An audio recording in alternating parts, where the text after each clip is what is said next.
Bismillahirrahmanirrahim. Assalamualaikum warahmatullahi wabarakatuh. Alhamdulillah wa syukrulillah wa la hawla wa la quwwata illa billah. Wassalatu wassalamu ala Rasulillah wa ala alihi wa ashabihi wa man tabi'a hudahu ila yaumil qiyamah. Amma ba'du.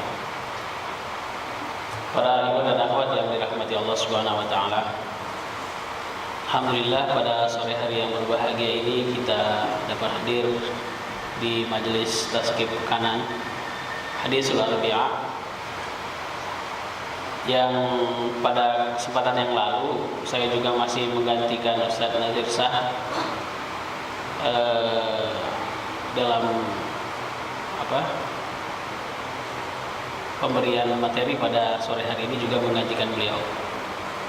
Saya akan melanjutkan apa yang saya bahas pada kesempatan yang lalu berkenaan dengan beberapa kaidah fikhiyah, kaidah-kaidah dasar fikih. Dengan kaidah-kaidah ini kita bisa mengambil kesimpulan dari suatu kejadian yang baru, yang kemungkinan tidak ada di zaman Rasulullah. Tapi dengan kaidah ini kita bisa memasukkannya ke bab pemecahan-pemecahan permasalahan-permasalahan yang baru. Saya ulang sepintas lalu yang kita bahas pada kesempatan yang lalu, ada 10 kaidah. Kaidah yang pertama, al-umuru bimaqasidiha. Ya. Al-umuru bimaqasidiha artinya segala urusan itu tergantung kepada maksudnya, kepada niatnya. Ya. Sehingga dengan niat yang ada di dalam hati inilah yang dinilai oleh Allah Subhanahu wa taala. Gitu. Ya, jadi bisa saja orang nampak luarnya, ya, dalam pandangan orang dia berbuat tidak sesuai dengan syariat, ya. Tetapi dia punya niat yang berbeda, yang Allah mengetahui, Allah sendiri yang mengetahuinya, Allah yang menilainya. Ya. Kita pernah ada cerita salah seorang yang hidup di zaman Raja Sultan Abdul Hamid kalau tidak salah. Jadi beliau ini setiap malam, hampir setiap malam dia pergi ke tempat lokalisasi, tempat pelacuran. Ya. Kemudian hampir setiap hari dia membeli minum-minuman keras. Jadi orang melihat zahirnya, dia pergi ke tempat pelacuran, kemudian dan setiap hari dia memberi berkerat-kerat minuman keras. Ya, sehingga orang mengenalnya seperti itu perbuatan dia. Nah, pada suatu ketika orang ini ditemukan sudah meninggal, tergeletak di jalan dan tidak ada yang memperhatikannya, tidak ada yang memperdulikannya. Ya, tidak ada yang memperdulikannya. Nah, tiba-tiba lewatlah Sultan. Ya, Sultan, saya lupa namanya Sultan itu. Kemudian dia melihat orang ini tergeletak, nggak ada yang memperdulikannya, dia panggil, ini kenapa orang ini? Kok nggak ada yang memperdulikannya? Ya, bagaimana kami mau memperdulikan orang ini? Setiap harinya pergi ke tempat lokalisasi, kemudian setiap harinya juga, hampir setiap hari dia minum minuman keras, dia membeli minuman keras. Ya, akhirnya karena ini Sultan, ya, dia minta kepada yang lain untuk mengantarkan dia ke rumahnya. Tidak bagus dia tergeletak di jalan begitu saja, tidak ada yang pedulikan. Akhirnya diantarkanlah ke rumahnya dan dia bertemu dengan istrinya. Istrinya menangis sedih sambil mengatakan bahwa dia ini adalah wali Allah. Ya, dia ini adalah wali Allah. Gitu. Nah, Sultan kaget, kok bisa katanya wali Allah. Sementara orang beranggapan dia ini adalah ya orang yang rusak. Ya, orang yang rusak. Gitu. Iya, kata dia. Memang setiap hari dia pergi ke tempat pelacuran, orang-orang wanita-wanita pelacur. Kemudian dia kasih duit orang itu dengan mengatakan, kamu jangan berbuat zina, ini penggantinya malam ini.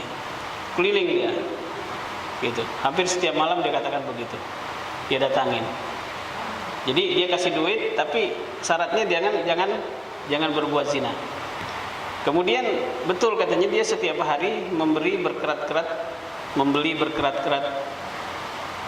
minuman keras, diambil kemudian dibawa ke rumahnya dan sama dia dipecahkan, tumpahkan isinya, ya, dibuang isinya dan dipecahkan botolnya. Itu dia lakukan terus-menerus sampai dia meninggal seperti sekarang ini gitu. Dan dia berkata bahwa nggak usah ragu katanya, nanti yang akan menyalatkan jenazahnya ini adalah sultan, gitu, sultan. Nah, mendengar perkataan siapa istrinya seperti itu, sultan kaget. Kenapa? Karena memang dia yang ada di situ gitu, dan dia yang menanya, ya, dia yang menanya, gitu. Dan akhirnya dikumpulkanlah kaum muslimin, dijelaskan permasalahannya, dan akhirnya disolatkan. Jadi inilah yang saya maksud al-umur bimaqasidiha. Jadi niat itu tergantung kepada maksudnya, ya. Tapi untuk kita jangan seperti itu, karena orang kadang-kadang melihat zahirnya saja dan kita yang kena fitnah, ya. Untuk tiap hari misalnya ada janda, ya, didatangin terus tiap hari, ya kan? Maksud antum bagus, ngasih beras, ngasih indomie, ngasih apa gitu ya. Tapi pandangan orang itu nggak bagus, ya. Jangan, itu fitnah, gitu, ya. Gitu. Ini sudah dinasihatkan sama istrinya, tapi dia tetap bersikeras untuk melakukan hal tersebut, dan terjadilah apa yang terjadi. Dia meninggal tidak diperdulikan orang. Nah, itu al-umur bimaqasidiha. Jadi segala urusan itu tergantung kepada niatnya, ya, kepada niatnya. Dan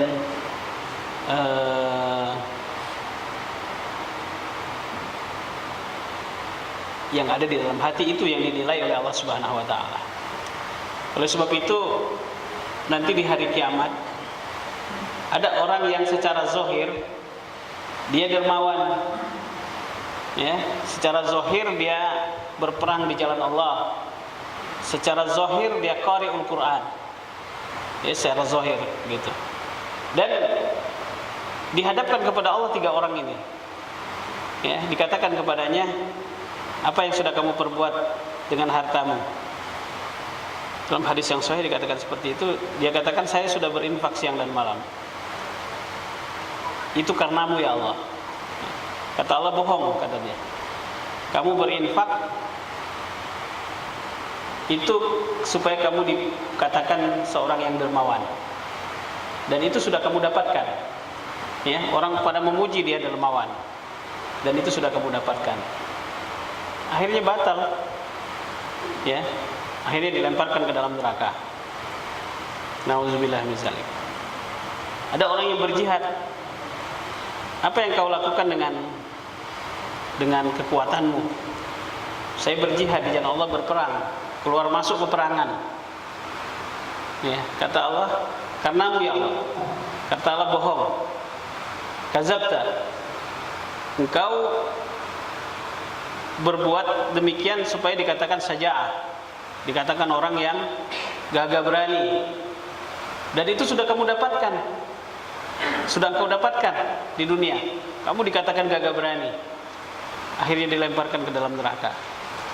Begitu juga qari'ul Quran, ya, qari'ul Quran. Jadi orang yang membaca Al-Quran. Saya membacamu karena Allah, karenamu ya Allah, ya. Tapi kata Allah, kazabta, kamu berbohong. Kamu membaca Al-Quran supaya dikatakan qari, ya, qari, orang yang membaca Al-Quran. Nah, qari dipuji karena indah suaranya, enak didengar, merdu, ya, dan itu sudah kau dapatkan di dunia. Akhirnya dilemparkan ke dalam neraka. Jadi kita tidak mau seperti itu, ya, tidak. Zahirnya seperti itu, tapi niat yang terkandung dalam hati Allah yang mengetahui. Ya.